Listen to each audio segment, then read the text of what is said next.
What is the scariest yet unsolved mystery you know? Story 1. Boy in the Box, 1957 Philadelphia. This story just makes me so sad, and sticks out to me as a true crime junkie, especially with the recent case of a child being found in a Las Vegas suitcase that is still under investigation. Basically, a young boy whose age was estimated to be 3 to 7 years old was found in a box naked and mutilated with bruises on the side of a road in Philadelphia. It was strange because the boy appeared to have been very malnourished, but was recently groomed, haircut, fingernails all trimmed. He was covered in scars, some surgical, suggesting he had previously been taken care of. Evidence suggests he was taken care of by a possible parent guardian before he was taken into custody of his abuser. Cause of death determined to be blunt force trauma. How anyone could do something like this is just foul and disturbing, to say the very least. The worst part is, it's just a big mystery, almost nothing to go off of. There wasn't anyone matching his description reported missing. There wasn't any record of this kid. His pure existence was a mystery.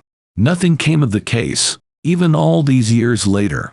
There were some leads, but they didn't result in much, despite heavy media coverage and a search to find who this boy was. Some theories include that his parents did this to him, which would explain why he was previously in good condition. Then they never reported him missing after they killed him. And back then it was easier to not have record of a child that probably or wasn't born in a hospital. That he was a victim of sex trafficking. The cleaning and grooming of him before he was dumped wasn't to pay some sort of respect to him, but to remove of evidence that might have been on his body, or any defining features like his hair. Story 2. The Cleveland Torso Murderer. From 1935 to 1938. There was a serial killer who chopped off the heads and appendages of 12 to 20 people and left their torsos for people to find. The famous Detective Elliot Ness was on the case, and the killer taunted him by leaving 2 torsos within full view of his office. The killer was never identified, nor were the majority of the victims. Story 3. The Ibadan Forest of Horror in Nigeria. A local taxi driver goes missing, and his friends create a makeshift search party and investigate a forest. Instead of finding their friend, they find an abandoned school that has the remnants of a hellish torture and murder, ritual killing, and human trafficking. 8 survivors were rescued. Numerous body parts, rotting corpses, and personal artifacts were found. The perpetrators were never found, although local politicians and ritualists were suspects. Whilst this discovery is disturbing, the mystery for me is that the original taxi driver still hasn't been found.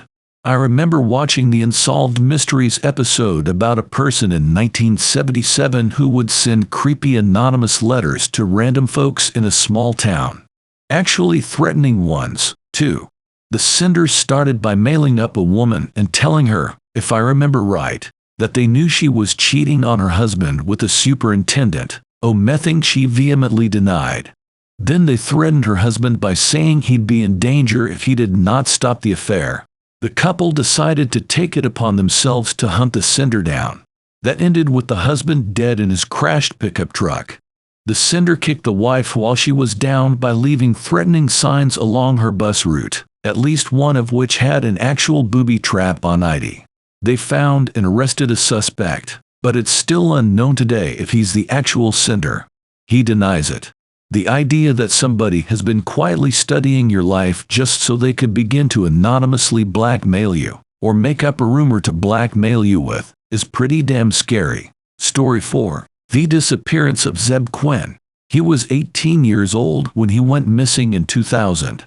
Was working his shift at a local Walmart and afterwards wanted to look at a new car with a colleague when he allegedly received a call that made him take off frantically.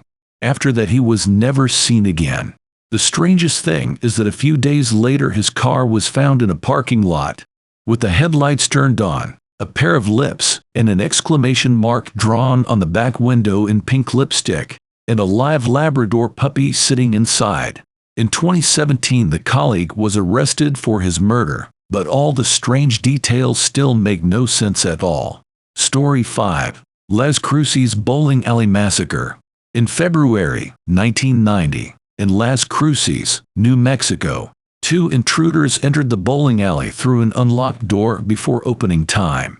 The cook, Ida Holgen, was forced by one gunman to go to the office where Stephanie Sinek, her 12-year-old daughter Melissa Repass, and Melissa's 13-year-old friends Amy Hauser were being held by the other gunman. The women and girls were forced to lie on the ground while the gunman stole $5,000 from a safe. The alley's pin mechanic, Steve Tarrant, arrived at the alley with his daughters, 6-year-old Paula and 2-year-old Valerie, whom he'd been unable to find a babysitter for. The gunmen then shot everyone. The gunmen haphazardly set fire to the office, but it didn't burn much.